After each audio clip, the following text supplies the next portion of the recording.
विमल पोलो जोबा केसरी, हर पल मनाओ केसरी त्योहार। नायक आप रागिनी भाई, अब पहले यहीं से शुरू कर लीजिए। क्या जरूरत थी बताइए जरा वो महिला सांसदों को वहां जाने की, पीएम की कुर्सी घेर कर? मानक, बड़ा अच्छा लगा आज आपने दो मुख्य प्रश्न रखे और दोनों प्रतिपक्ष से विपक्ष से। एक को जरा थोड़ा सा उसमें सुधार करके एक आध सवाल सत्ता पक्ष से भी रखा होता। बहरहाल देखिए, अपनी बात में ये कहकर शुरू करना चाहती हूं कि लगेगी आग तो आएंगे घर कई जद में। यहां सिर्फ हमारा मकान थोड़ी है, और जो आज साहिब मसनद है कल नहीं होंगे, किराएदार हैं, जाती मकान थोड़ी है। तो संसद को अपनी बपौती समझकर मोदी जी और अमित शाह जी के इशारों पर चलते हुए अगर ओम बिरला चलाएंगे तो विपक्ष विरोध भी करेगा, सवाल भी पूछेगा। अगर देश की, मैं किसी पार्टी की बात नहीं कर रही हूं, अगर देश की महिला सांसदों पर एक घिनौना, भद्दा और झूठा आरोप लगाया जाएगा, उन्हें आतंकी की दृष्टि से पूरे देश के सामने प्रस्तुत किया जाएगा, तो विपक्ष विरोध करेगा और आवाज उठाएगा। अगर दो कौड़ी के सड़क छाप लफंगे की भाषा में निशिकांत दुबे संसद के पटल पे खड़े होकर देश के पहले प्रधानमंत्री को अय्याश और गद्दार कहेंगे, देश की शहीद प्रधानमंत्री इंदिरा गांधी जिन्होंने पाकिस्तान के दो टुकड़े किए उनका चरित्र हनन करेंगे, और स्पीकर को साफ सूंघ जाएगा, तो विपक्ष विरोध करेगा और आवाज उठाएगा। अगर देश के नेता प्रतिपक्ष के संवैधानिक अधिकार का हनन करते हुए राष्ट्रपति के अभिभाषण के बाद उन्हें बोलने नहीं दिया जाएगा, और मैं बताना चाहती हूं मानक, 20 पन्ने का भाषण है राष्ट्रपति का अभिभाषण। 14वें पन्ने पर वो बात करती है राष्ट्रीय सुरक्षा की और बताती है कैसे हमारे सारे बॉर्डर ठीक हैं। तो राष्ट्रीय सुरक्षा का मसला अगर उठाया जा रहा है राष्ट्रपति के अभिभाषण के बाद, तो वो किसी संवैधानिक मानक, किसी नियम, किसी रूल को खारिज नहीं करता, हनन नहीं करता। पर अगर नेता प्रतिपक्ष का ये संवैधानिक अधिकार छीना जाएगा तो विपक्ष विरोध भी करेगा, आवाज भी उठाएगा।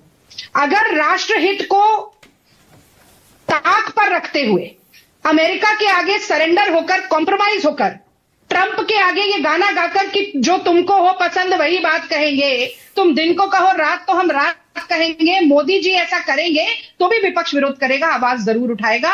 और अंतिम बात मैं ये जरूर कहना चाहती हूं कि देश की सेना सर्वोपरि है मानक। अगर हमारे रणबांकुरों को मझधार में छोड़कर चीन को लाल आंख दिखाने के बजाय मुंह छिपाकर मोदी जी अपनी जिम्मेदारी से भागेंगे, तो इस पर सवाल विपक्ष पूछेगा, विरोध करेगा और मोदी जी और उनकी पूरी सरकार को कटघरे में खड़ा करेगा। अब मैं हर्षवर्धन त्रिपाठी जी की बात का जल्दी से जवाब देना चाहती हूँ। 1971 में इंदिरा गांधी जी ने यह नहीं कहा था कि जो उचित हो मानिक शाह जाइए वो करिए। उन्होंने कहा आप तैयारी करना चाहते हैं, आप तैयारी कीजिए, मैं रणनीतिक कूटनीतिक तरीके से पाकिस्तान को घेरती हूं। 3-4 महीने बाद मानिक शाह भी तैयार थे, पाकिस्तान भी घिरा हुआ था, हमला हुआ।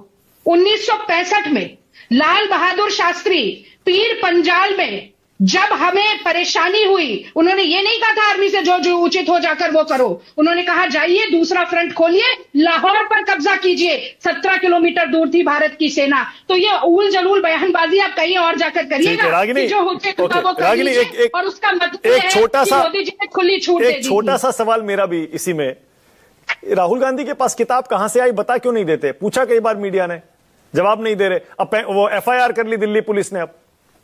अब देखिए, एफआईआर का तो ऐसा है, विभांशु सुधीर ने कहा कि अनुज चौधरी जो एएसपी है उनसे कहा कि 156(3) के तहत जाकर एफआईआर करिए, क्योंकि एक मुसलमान लड़का मारा गया और आपके पुलिस वाले जो थे वो मारते हुए नजर आए हैं। वो एफआईआर नहीं होती है। पर यहां पर दिल्ली पुलिस कर देती है अज्ञात व्यक्तियों के खिलाफ एफआईआर कि ये कॉपी कहां से आई। और जहां तक राहुल गांधी जी का सवाल है ना, वो राहुल गांधी जी के अगर कार्यकर्ता बब्बर शेर हैं तो वो खुद क्या है ये आप समझ लीजिए। 55 घंटे ईडी ने पूछताछ की मानक, खोदा पहाड़, चूहा भी, 1 मिनट, चूहा भी नहीं निकला। लेकिन मैं 2 चीजें आपके दर्शकों को जरूर दिखाना चाहती हूँ। एक का तो उल्लेख किया विनोद अग्निहोत्री जी ने, ये वो वीडियो है मानक,